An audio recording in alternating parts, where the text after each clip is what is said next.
Welcome back, Wolfpack. Verlis here, and these are some fun double battle strategies I've been cooking up for quite some time with my friend Berto, good old battle buddy. We've been trying to come up with some cool little gimmicks, and these are the ones that aren't absurdly insane, the ones I'm not going to promote as like the best strategy ever. These are still some cool, really fun ones that you can try out, or maybe even take to the next level and try to make them super insanely busted and OP and awesomely strong. And the first one is the justified ability in doubles. So every time you're hit by a dark type move, you gain one stage of attack. The idea is a Pokemon with beat up that can use this to its advantage, you know.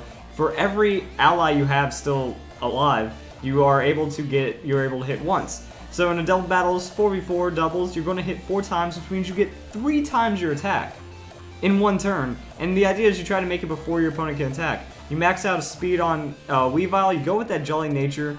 I'm not really too worried about hurting your Terrakion too much or whatever Pokemon you do. Justified ability is generally on not very effective or neutral hits, so not too much to worry about. Terrakion's not going to take a lot of damage, and then my idea is you go Scarf, Choice Scarf on it, you try to make it to where its speed will be 2 points slower than Weavile, which means Weavile's going to be incredibly fast. Terrakion hits next, and then it's going to hit with that Rock Slide. Both of your opponent's Pokemon, times 3 attack with Stab. Good old strategy right there. Next one, I've talked about this one before. Anger Point. Pokemon is hit by a critical hit, stat is maxed. Well, Frostlass kind of has that, you know. You go with the Frost Breath move, always results in a critical hit. You're an incredibly fast Pokemon. Tauros is a very fast Pokemon as well. You play around with the EVs, that way Frostlass is going to be faster. Tauros hits a close second because it has that 110 base speed. And then you just kind of carry it over from there. That Choice Band is going to make it have even more damage. So Rock Slide is going to get a clean sweep. Again, it's kind of like you're not really basing this off of priority or status. You're just basing this on hitting first, hitting with max attack, and being incredibly strong. After that, we have Skill Swap Sylveon. You want to throw a Speedy Pixelate into your Noivern and then have it use Boom Burst. So now it's going to become Fairy, which means it's not going to be resisted by Ghost, or it's not going to not hit Ghost type Pokemon, and Pixelate gives it a 30% boost to damage. That's pretty awesome. So with that Choice Specs, with the Modest Nature, with the Timid, on top of using the Choice Scarf, you know it's going to be, again, very fast, very hard to stop, and just a huge amount of damage across the entire field. So that's one way of looking at it. Sure, you're hitting Sylveon, but you're probably going to score a double KO on your opponents just from the sheer amount of damage coming from this move. Top of that, we also have a couple other ones. Let me go and find them. Ah, yes. So this is one of the more fun, like super non-competitive ones. It just seems like it'd really be hilarious to do.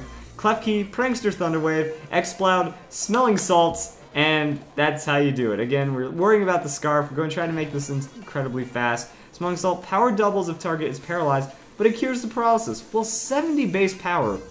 That's pretty strong. That means the idea is, you know, now you're hitting for 140 base power plus stab while you're trying to make that paralysis work. So, you know, I would say first turn, you try to set up that paralysis and then just go for it. Next turn, paralyze the other Pokemon. Go for it. And then you just kind of pick them off one by one until the opponent goes down. Also, Exploud has the ability Scrappy, so Smelling Salts actually gets to hit Ghost-type Pokemon.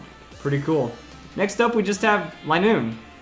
That's really it. This is a Quick Feet Linoone, so that means whenever it gets status, its speed is raised 1.5 times. And the idea is you go Protect, Flame Orb procs, and then next turn you're going to have an incredibly fast Simple Beam, and so you go double Protect, and then whatever Pokemon is doing status or stat up boost, have it get Simple Beam. This could work for great on Drifblim. It's great on Drifblim. Plus 4 evasion on that turn. Any Pokemon using Stockpile, any Pokemon using stat up like Swords Dance, any stat boost in the game is going to be amplified by Simple Beam, making your allies' ability simple, and then you can just keep taking it to the next level. Or you can even use it on your opponent. Simple Beam your opponent, hit them with any kind of, I believe it's Charm, lowers their attack by 2 stages. Now it's lowering the attack by 4 stages. Linoone, you know, if you need a Simple Beam, I think it can be one of the more faster, reliable ones. You double Protect, so you do dodge a lot on that first turn as well. Then you make it work really well. Next up, we found a use for Fairy Lock. This one's Berto's genius idea. So Fairy Lock prevents everyone in the field from fleeing the next turn. Murkrow, Perish Song. You guys might know where this one's going. First turn, you set up Perish Song, and then you go for Fairy Lock. After that, you know, you use Fairy Lock again, And now you have Roost, Protect, Thunder Wave, really keeping your opponents locked down. And then at the end of that, you know, Perish Song means no one leaves. You get that 2 for 2. You get the 2 for 2 trade, and it's just kind of a fun gimmicky strategy. Also, if Klefki or Murkrow go down, you have Wobbuffet. Tanky Pokemon with Shadow Tag ability, you keep them in, and then you just make it work to your advantage even more. So that's pretty much what I've got right now. You know, just some random strategies that might be able to work at some point. I hope you guys enjoyed it.